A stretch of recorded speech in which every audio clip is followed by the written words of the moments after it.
In this video, we're going to work through a project that demonstrates using Scikit-Learn, Python's machine learning library, for regression analysis, and we'll be predicting energy consumption in a house.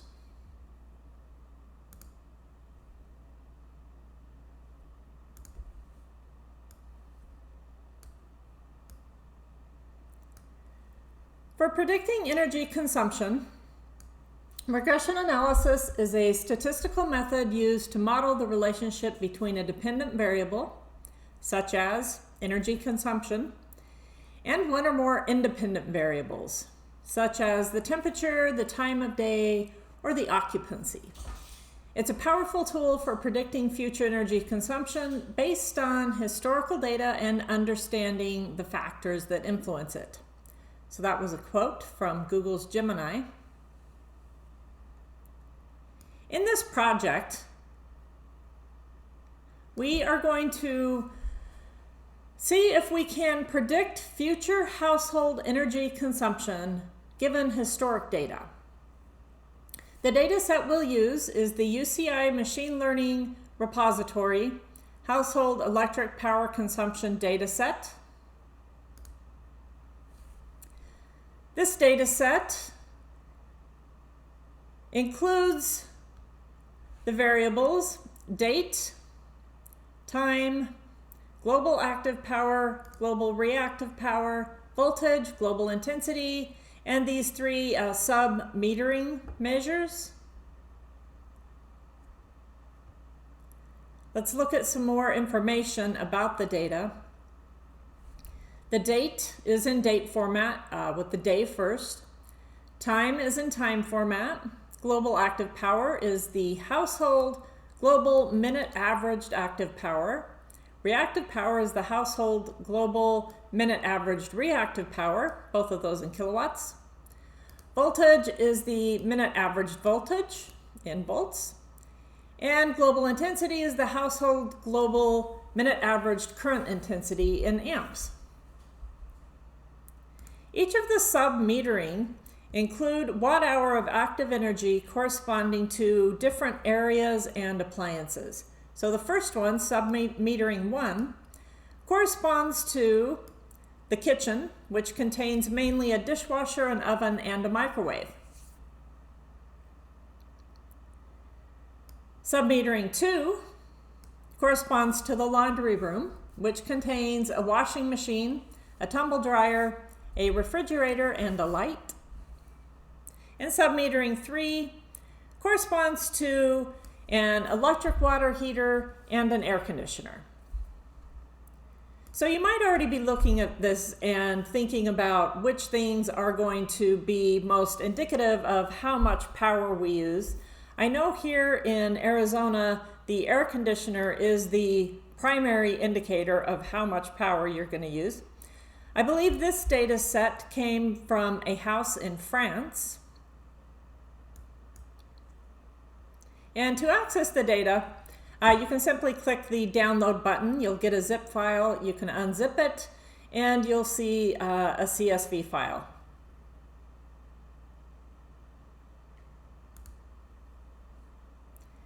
So this data set contains over 2 million measurements of energy use from a single house. And I have provided here on the website a preview of what that CSV data looks like. So we see our date field, time field, the power, active power, reactive power, voltage, intensity, and then the sub-metering values. So you can see that each of these fields, besides the first field, which is date, and the second, which is time, the rest of these fields are all real values.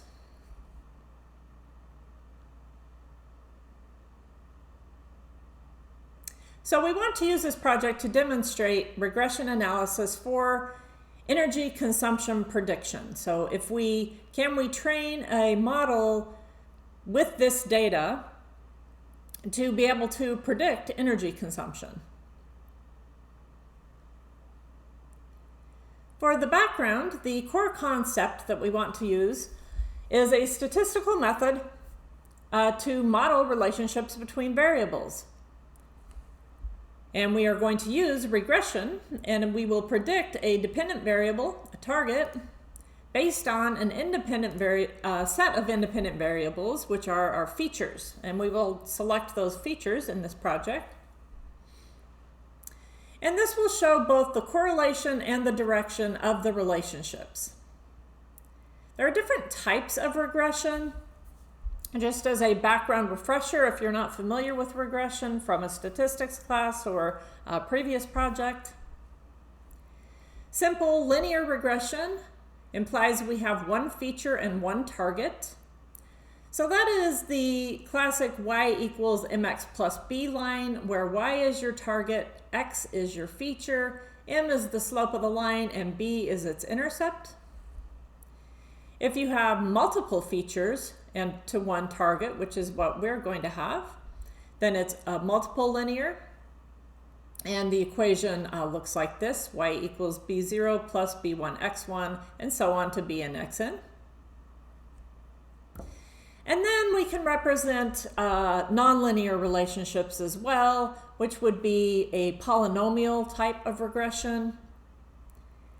And we see expressions like y equals b0 plus b1x plus b2x squared, and so on, for those polynomial nonlinear relationships.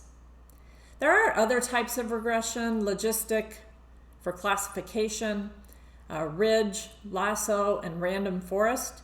We will use a random forest, which is an ensemble method, so an ensemble method combining a lot of different methods together. And in this case, combining random forest is combining multiple trees. The key components then of our analysis are the dependent variable, which is what we're trying to predict. The independent variables, these are the features that are used for prediction. So you might notice that we use slightly different terms in statistics versus machine learning. Coefficients are the weights showing the importance of a feature. The residuals, that's the difference between the predicted and actual values. And R-squared is just a classic measure that we use of the fit of the model. It's a number between 0 and 1. It tells us the goodness of the model fit. There are also other metrics that we use, but R-squared is a common one for regression analysis.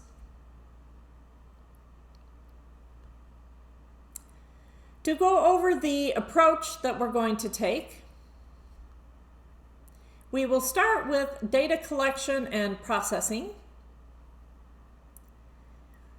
where we download the data set from the UCI ML repository, as I showed you, and then we're going to start by loading the data into pandas, a pandas data frame. And for pre-processing, we'll simply remove rows that have null values.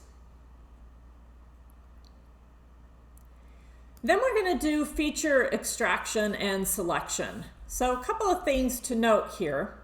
First of all, we can make an observation on the data. So if you know something about physics or electrical engineering, you know that power is equal to voltage times current, or intensity. Given this equation, and looking at the fields in our data set, for example, global active power was one of the fields. That is actually the active power. That's going to be P in this equation. Voltage was one of the fields, which is V in this equation. And global intensity, which is the current, which is I in this equation. So knowing that these different features have that relationship, then we know that if we have two of them, we can directly calculate the third. So for example, if we have the active power and the voltage, P and V, we can directly calculate the intensity. So if the intensity is what we want for when we choose our target variable, so our target variable, we could choose active power, we could choose current, In the example I used, I chose current to be the target variable so we're trying to predict this global intensity. And in that case, having power as an input to the model during training is going to completely take over the predictive capability, because we know that we could already, with power and voltage, compute the intensity. So obviously the model is only going to use power for the prediction. So just knowing that relationship between the features, we know that if we want to train a model to predict current, then we should not include power as a feature, and we may or may not want to include voltage as a feature. I believe I left it off in my example. Now let's say you didn't know. If you didn't know that these things were related, that these features were related, you could do an actual analysis to make that determination. For example, you could create a correlation matrix. And so in the code below, I provided an example function that does just that to demonstrate the relationship between these features. And sometimes we get data that we want to train a model on, and we really don't know anything about the data. It's certainly better if we do, but if we're looking at data where we really don't know anything about it, but we want to choose features, there are feature selection methods within Scikit-Learn, and there are different methods that we could use. Or we could start with some data analysis and look at things like the correlation matrices between pairs of features to see if those features are correlated, because if they are correlated, then they don't make good features. In fact, well, you wouldn't want both of them to be features in your training data. It's basically like saying you have two fields or two attributes that are effectively measuring the same thing. So you don't need them both as part of your training data. You choose one over the other.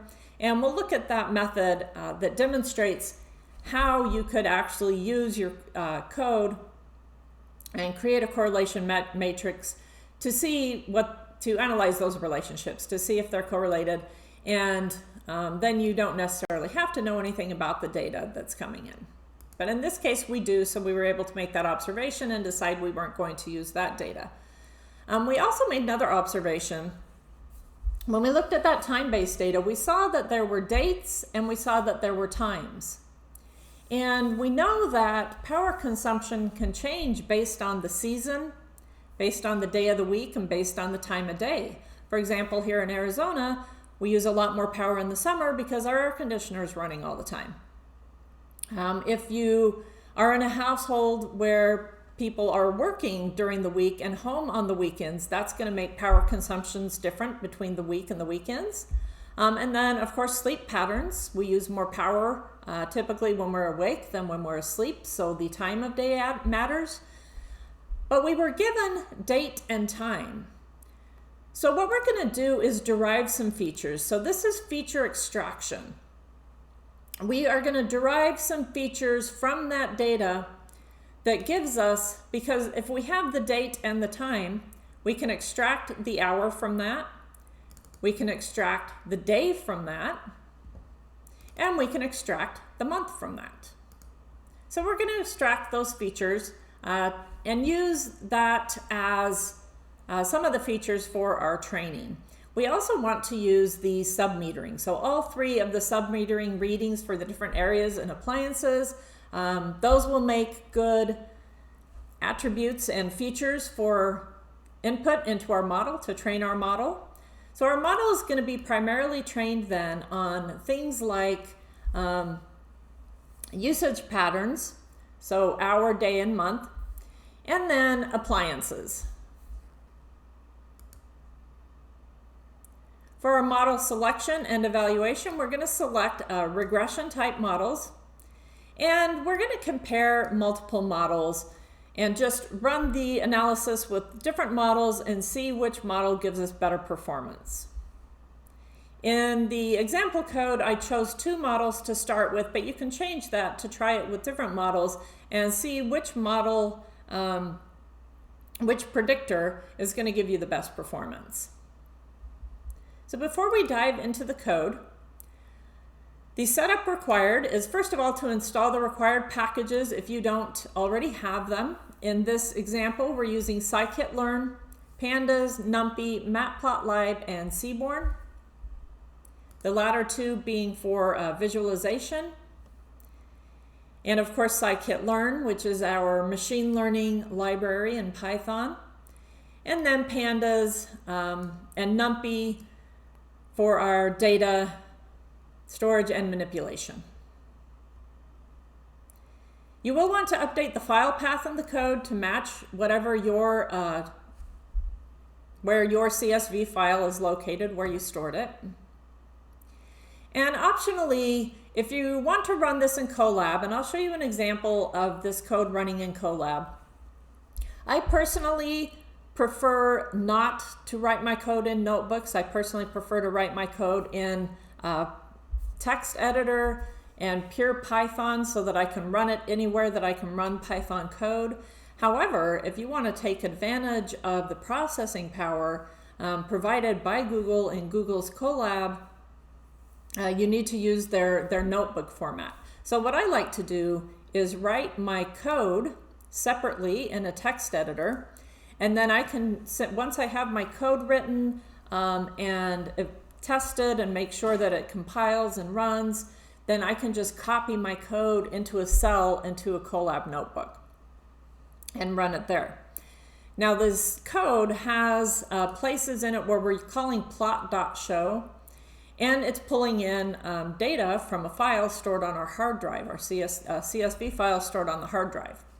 So in order to make that work in Colab, you're going to need to first execute this little bit of code here. And what I like to do is put this code in its own cell at the top of the notebook. And most of my notebooks are going to have this cell at the top. And what this code does is it mounts your Google Drive to Google's Colab, and then you can specify a directory. Everything up to this point is required. This is saying go to my drive, my Google Drive. But then you specify a directory, so replace Tanya with whatever directory you want to use, or don't specify a directory at all, and by default everything gets stored in your Google Drive under a folder called something like Colab Notebooks. But I like to try to specify different folders to kind of organize my content there. And then this magic command, matplotlib inline. If you have this magic command executed in your first cell in the notebook, then whenever we call plot.show, it's actually going to, instead of popping that plot up as it would if you were running the code locally, it's going to put an image of it in the output cell. So we'll see what that looks like when we look at the code in Colab. Of course, if you're not running it in Colab, simply copy the code here, paste it to a text editor, save it as a Py file, and run it locally. And I like to separate my code that way, so because I like to run code locally, and sometimes I like to use Colab if I want the extra processing power.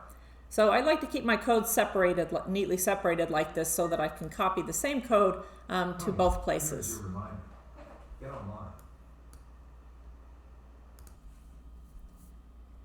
Here is a notebook where I have first copied my helper code in the first cell and ran that.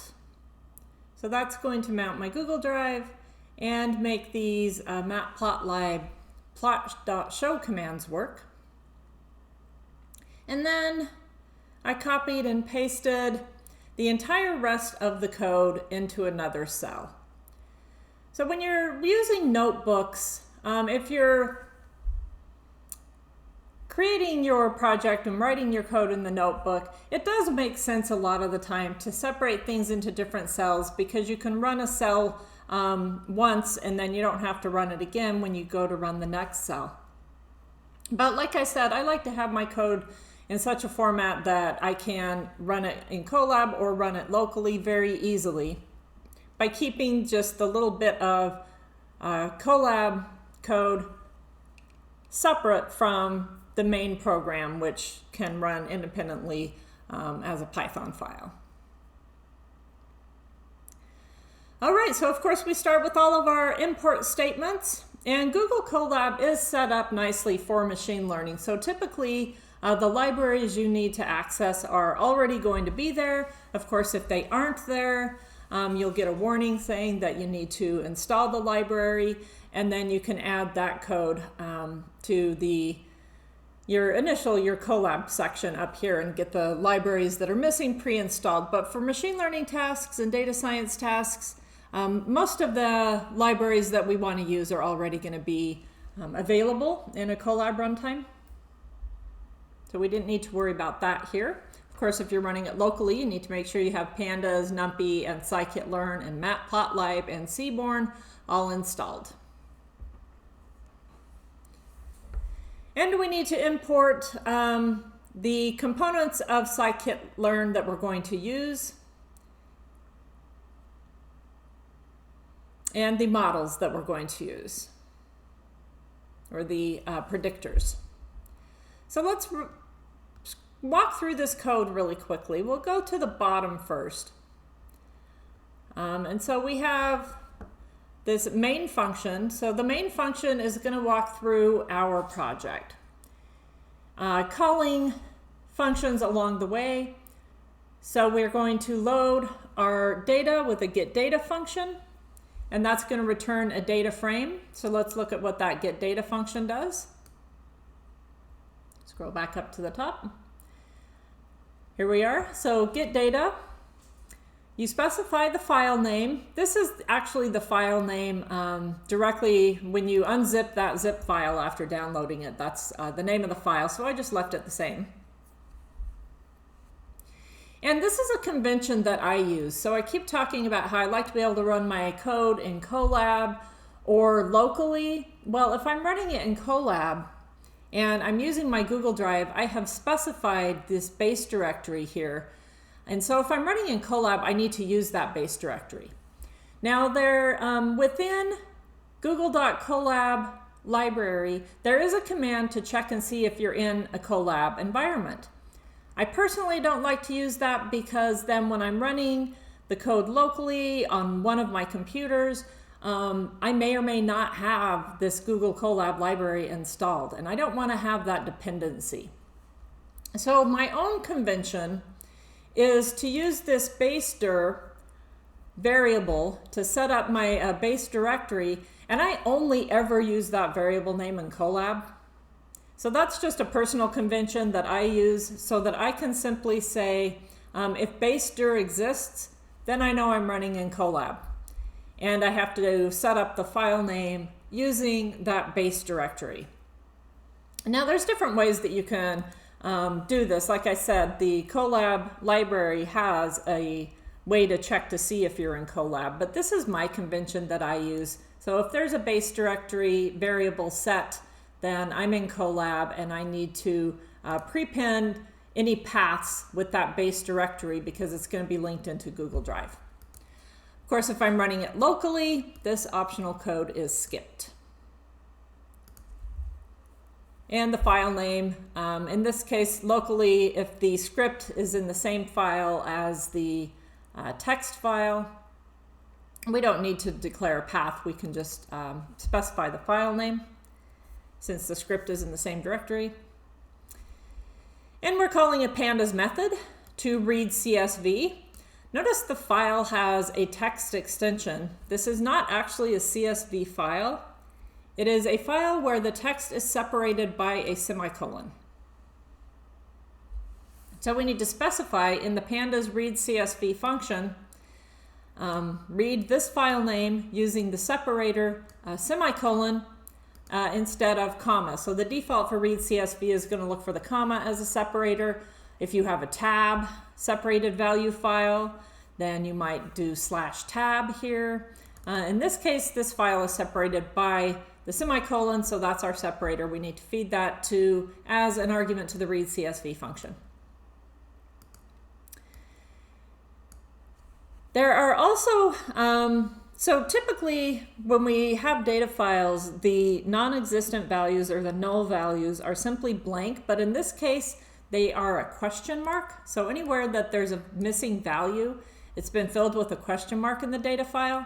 So I'm telling read CSV that NA values are these values with a question mark, so that when they're stored in the pandas data frame, they actually get stored properly as NP-NaN, which is the equivalent of null in a pandas data frame.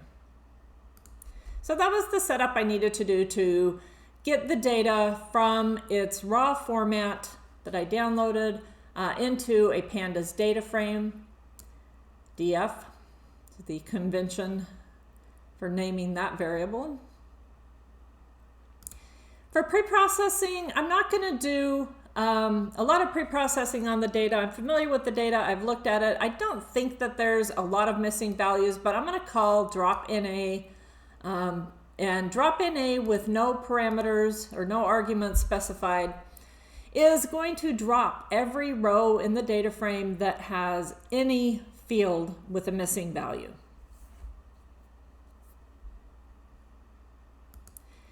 And at that point, after I've set df equal to df.dropNA, now I know that every row in my data frame has a value for every field. So I don't need to do any interpolation for missing values. I've simply dropped them. This works if you only have a couple of missing values, or a very small percentage of missing values. When you run into data sets that have a lot of missing values, you can't simply do that because you're throwing away too much data. And there you might need to interpolate or perform other types of activities for filling in those missing values. The next thing I want to do is take that date column and that time column. So these are columns in my data frame now. And I want to combine them into a date time string. So I'm going to set the data frame at date time. So date time is a new field that I'm adding, a new column that I'm adding. And I'm going to call the pandas method to date time. And the syntax for that is you have to use pandas. So PD is pandas. We've imported pandas as PD. And the function to date time, we send it our two columns, and we're going to take the value from each column and simply separate them by a space. So this will, for each row, this will become a string of the date, followed by a space, followed by the time for that row. So this is the string. So to date time is taking two arguments. The first one is a string, and that's the date time string that you want to change to a pandas date time. And then there's a number of different ways that you can set up the formatting. One way is to let pandas guess, but the best thing to do is to be explicit and tell pandas exactly what that format of that date and time is. And in this case, I'm going to be sure to do that because the dates here start with day and then month, which in the US where I am, that's not customary.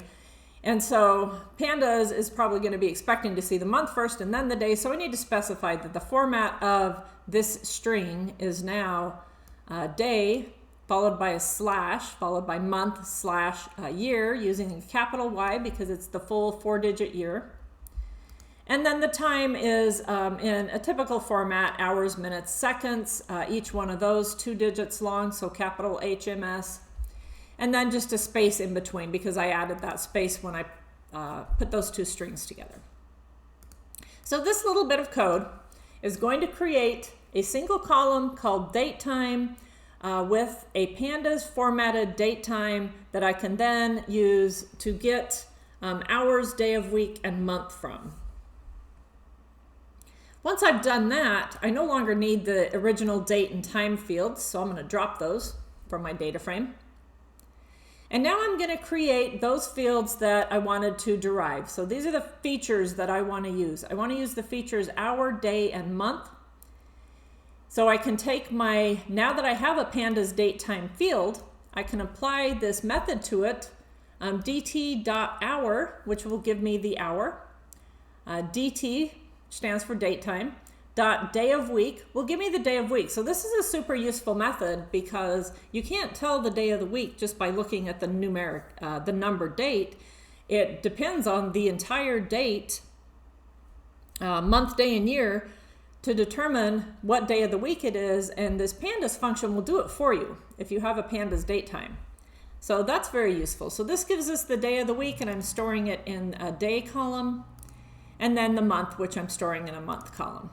So all of this pre-processing here is simply to extract the features that I want to use, where the data had date and time, but it didn't have what I wanted, hour, day, and month, but I was able to derive them from those fields. So this sets up that feature extraction to give me those features that I want. So I did those all in my get data function. So I got the data, I collected the data, and I pre-processed it, and I set up for my feature selection, all in one function. I mentioned this optional command, which I have commented out, but I included it here so that you can use it and have an example of how this uses. If you need to analyze the data to make a determination if fields are correlated. So analyze relationships takes as a parameter a data frame.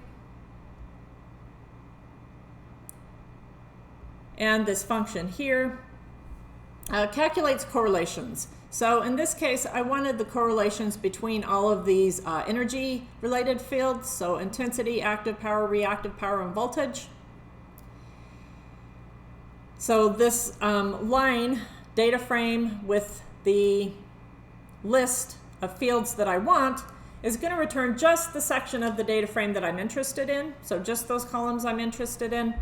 And then I can simply call this core function on that new data frame, that smaller data frame, and that's going to create a correlation matrix for me. So I didn't need to do much else there. And then the rest of this code plots, first of all, the correlation matrix using matplotlib.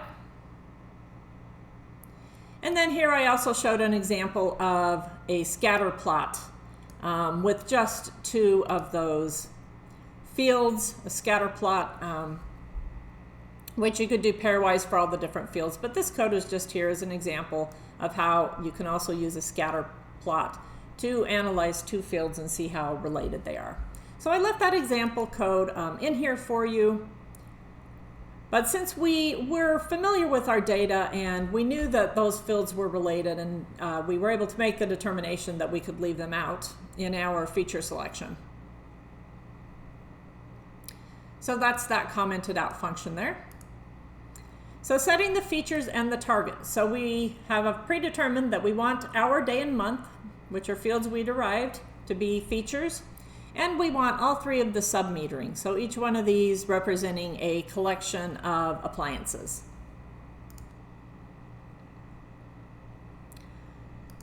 So we call data frame with this features list. This will give us the subset of the data frame that just includes our features columns. And we're going to save this in X. Again, this is a common convention, capital letter X to represent your features. And we'll use global intensity as our target. So I'm going to take just that column from the data frame and store it in Y. So lowercase y being the convention for your target variable. So here, X, your features should be a data frame. So this will return a data frame. And your target should be a pandas series. So one column of a pandas data frame is a pandas series. So this returns the series. And X capital for data frame and lowercase for series is a good convention to tell data frames and series apart when you're working with pandas a lot. The next thing we're going to do is call the train model function. And we're going to send it our features X and our target Y. So train model, we go up here, is going to use Scikit-Learn's train test split method to create the training data and the testing data. So train test split with X as our features, Y as our target. These are optional and have defaults. We can specify our test size. Here we're saying let's make 20% of the data testing, which will leave us 80% for training. And then setting a random state. If you want the same state every time you execute this, then you do need to specify a random state. Otherwise, different executions of the same code could lead to, will give you different results, which is good when you are iteratively trying to get to a better model. But when you are setting up your experiment, it's helpful to compare models by using the same starting state each time you run it. And we are going to compare a couple of different models here. So I'm going to set a random state when I split the data. Train test split always returns the train test split for the features and the train test split for the target. And this is the naming convention for training and testing data. So we'll follow that convention. Next, we want to scale our features, and we'll talk more about scaling, but we want to scale features when we're doing regression analysis because we want to make sure that those features that have much bigger numbers, like some of the power features, do not overwhelm the smaller features, the features with smaller numbers, like day. There's only 7 different days.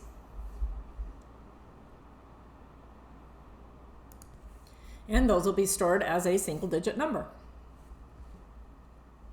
We will talk a little more towards the end of this video, after we see the outcome of this code, on what the standard scaler does. But we want to call this with the training data and the testing data. So the training data we'll call scalar fit transform, and the testing data we'll call scalar transform. And that data is transformed. And we're going to, by convention, name these new variables X train scaled and X test scaled. And now we choose our models. So here, the next block of code is going to iterate through this models dictionary. So if you wanted to run this with different models than what we've shown here, you can simply change the models here. This is the only bit you have to change to run this on different models in Scikit-Learn. Or you can add more models. You can make this test more than 2 at a time. So the first one is linear regression, and the second one is random forest. So these are just 2 chosen arbitrarily to demonstrate running this code. But you can go back and look at all the models that are available in Scikit-Learn and choose different regression models to see which ones give you better fit between training and predictions. And the next thing we do is iterate through each of the models, so the model name and then the actual model itself in this for loop, iterating through all of our models, and we set up a results dictionary to store the results so we can compare them later. To train the model, you simply take your model, which you've set up, or which you have initialized here, and call its fit function. Call its fit function with your features, which are now X train scaled, and your target. So you want to train the model with your training data, features and target. And once this code has executed, and it does take a little while, which is why I'm running it in Colab. It doesn't run particularly fast if you run it locally. So running in Colab does get it to run a little faster, especially if you are using so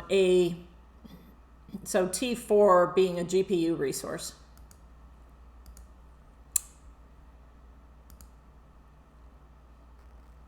So after I've called model fit, I've trained the model, and then I'm going to make some predictions using the test data set. So X test scaled is my test features.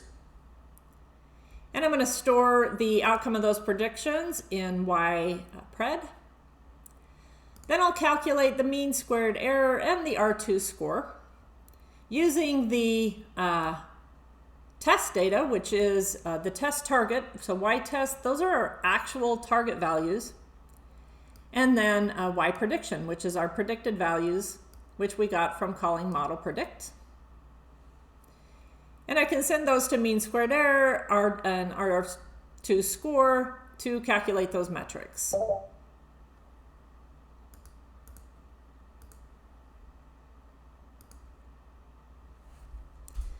Then I'm just going to store the results in that dictionary based on the name of the model that I set here, linear regression or random forest. And I'm going to include the model itself, the mean squared error, R2, the predictions, and the actual, and I'm going to return all of these. So this is loop's going to execute twice because I have two models set up. I'm going to return my results. I'm going to return the scalar because I'll need that later, and my testing data. So my X test, my testing features, and my testing target. So that is my train model function. So if we go back to main, I've called my train model function. I now have the results from that. I have the scalar that I created and my testing data. So the first thing I'll do is plot the results. And there's a lot of different ways you can do this. This plot results function, which I've separated out here, so you can modify this function or create a new function if you want to plot the results in a different way. But we'll see what this output looks like in a minute. I won't walk through it. But this is using Matplotlib to create a plot of the results for both of the models that we tested, that we tried. And then we can analyze the feature performance, the feature importance. There is a feature importance function.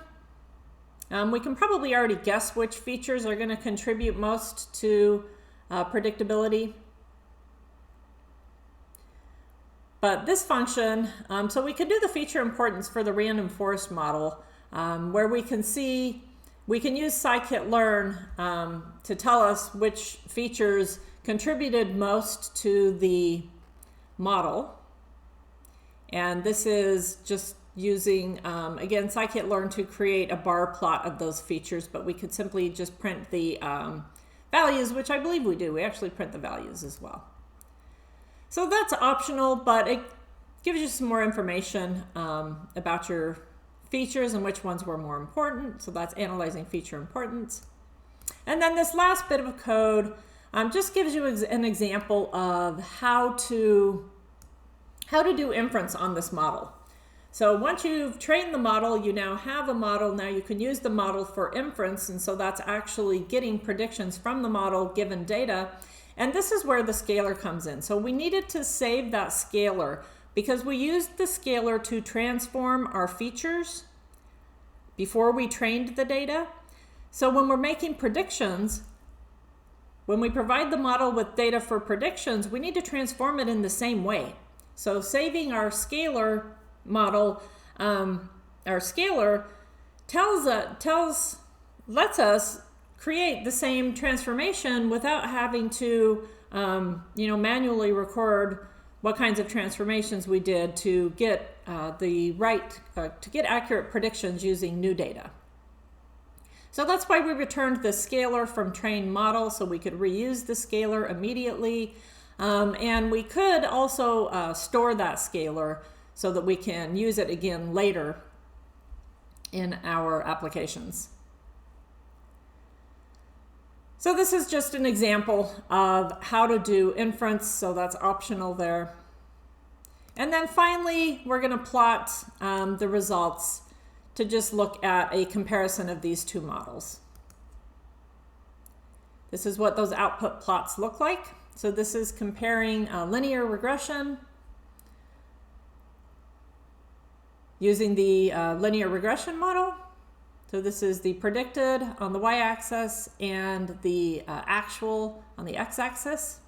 And we want to see these line up, and so they're not lining up wonderfully. The next one is random forest, which is getting a little bit closer. So random forest in this case definitely looks like it did better.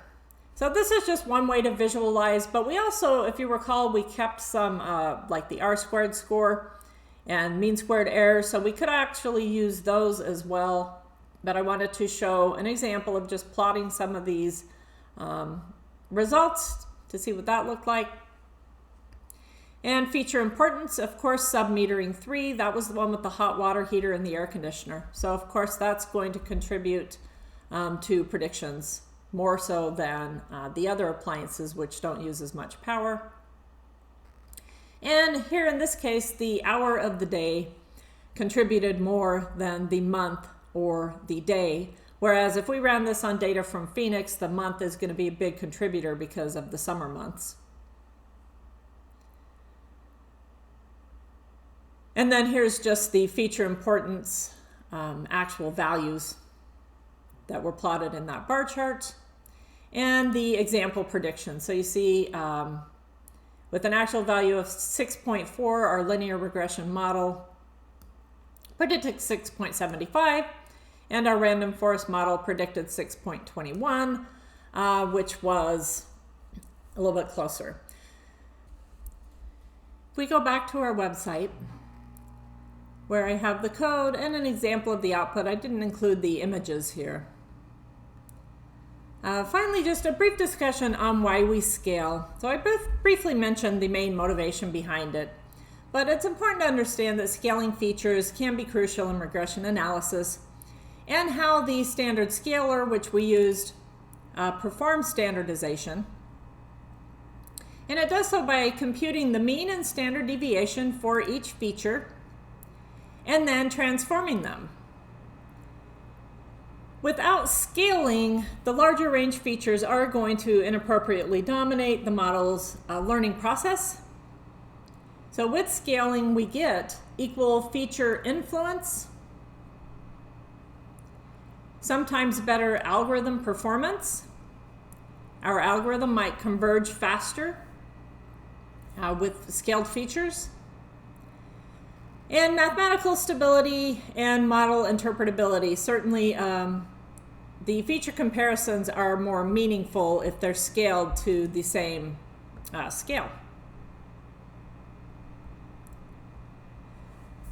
So this website is available to you to go and copy that code, run it on your own, see if you can try different Scikit-Learn regression analysis predictors to see if you can't improve the performance there. And you can also try with each predictor, we used the default parameters, but you can try doing some fine-tuning of the parameters and see if you can get a better model.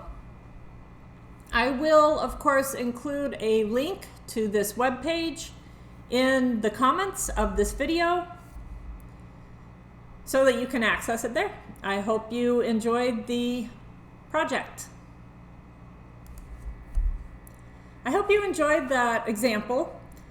If you're wondering what to do after you have successfully trained a model and you want to save it and perhaps even deploy it, go ahead and subscribe to the channel, because within the next week or so we are going to be posting videos on how to save your models and then how to deploy them in AWS and on Google Cloud Platform so that you can actually start serving those models and performing inference with them. So we'll be posting more videos on the deployment end of things soon. Be sure to subscribe to the channel if you want to catch those videos.